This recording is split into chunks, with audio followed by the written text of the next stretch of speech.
In Jerusalem, there is a hill that sits right across the ancient city, with a wide view of the city's skyline and its encircling walls.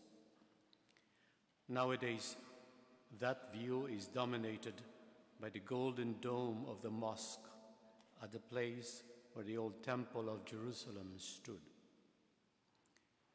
People call this hill with this spectacular view the Hill of Dominus Flevit, the hill where the Lord wept over the great city of Jerusalem. This is a setting mentioned in the gospel passage we just heard, a passage that is among the more poignant scenes in the New Testament. The Gospels rarely speak of Jesus crying. The only other time was when he heard about the death of his dear friend Lazarus. One wonders how painful it must have been for Jesus to see Jerusalem in such a state as to induce him to weep over it. And for what reason? The last line of our gospel reading says, "Because you, Jerusalem, did not recognize the time of your visitation." Throughout its history, Jerusalem was where prophets from God repeatedly warned of the consequences that would befall the ancient city, dire consequences of the failure on the part of its leaders to take advantage of the numberless opportunities to go back to the ways of God. Jesus is now weeping over these unheeded calls to conversion. Why did Jerusalem not heed the voice of prophets like Jesus? Why was it not able to see the message and call to repentance, to faithfulness? Mary's statement in the Magnificat gives us a clue as to why. God has dispersed the arrogant of mind and heart.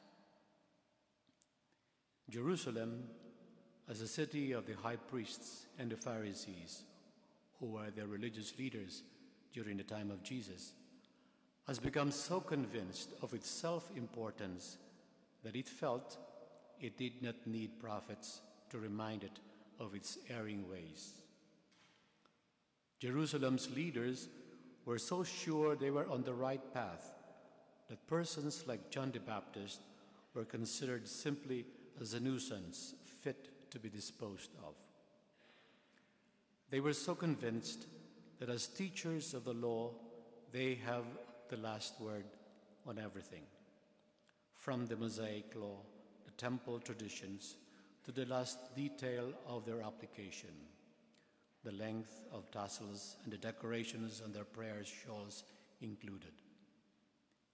Excessive dependence on their knowledge and their righteousness has made them arrogant of mind and heart. It is this arrogance that has blinded them to the needs of the Anawim, the poor of Yahweh, and has rendered them deaf to people's plea for justice. Today we honor our Catholic schools and the CCD teachers, whose intentions we remember and present to God in this novena. With Mary, we thank them for their service and dedication, as well as the opportunities they provide the young towards their growth and maturity. For indeed, they hold in their hands a very crucial responsibility, shaping the minds and hearts of the young and the future generations of Catholics. In South Sudan, there is an intercongregational group of religious men and women called SSS, or Solidarity with South Sudan. I have the honor to be counted among its volunteers. Among our engagements or ministries is a teacher's training course. In it, we attempt to help form an army of teachers and educators so that the next generation of South Sudanese would be able to find their own place in the assembly of nations and the educated. We are hoping that what we do is indeed shaping their minds and their hearts according to God-given values and in view of the new country's ideals and aspirations. We find ourselves in a privileged position. For as we all know, education has always been a key component in the development of peoples. Teachers represent the link between poverty and progress. Yet as we undertake this mission, we are keenly aware that education, rather than promote true human values, could just as easily cultivate in students the attitudes of arrogance and excessive self-importance. We are aware that education can even lead to blindness or the inability to read the signs of the times. We are cognizant that education, rather than a tool towards empowerment and service of others, could evolve into an instrument of domination and control. These are not mere possibilities. More and more they are becoming realities, especially in times like ours, when the internet offers many other kinds of education and other teachers, when data can be accessed in ways other than through books and libraries, and especially when other values continually present themselves as the ultimate good. True education, Mary implies in the Magnificat, should flow from the faith in the living God. True knowledge has to see things the way God sees them.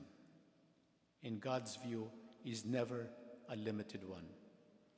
God's knowledge peers into the innermost corners of the human heart, and it stretches all the way to the farthest regions of the space-time continuum. God's knowledge does not look only on past performance. It sees the possibilities, the potential of a willing and humble heart. How great it would be if our Catholic schools and our teachers patterned their methods and curricula after the design of God, God's dream for all humanity. How great it would be if our young people were educated to value each person, each life, each individual, the way God values each one of us and each created thing. How wonderful it would be if our Catholic schools were inventive enough to meet social needs and to respond to human concerns, the way God's mind is infinitely inventive, infinitely directed by love for his children. To my mind, this is the challenge that today's passage of the Magnificat presents to our Catholic educators, to our catechists, and to all of us. Even as we thank our educators for their dedication and commitment, we also urge them to dig deeper, expand wider, and reach farther than our own human limitations. In this way, we will be able to help God disperse the arrogant of mind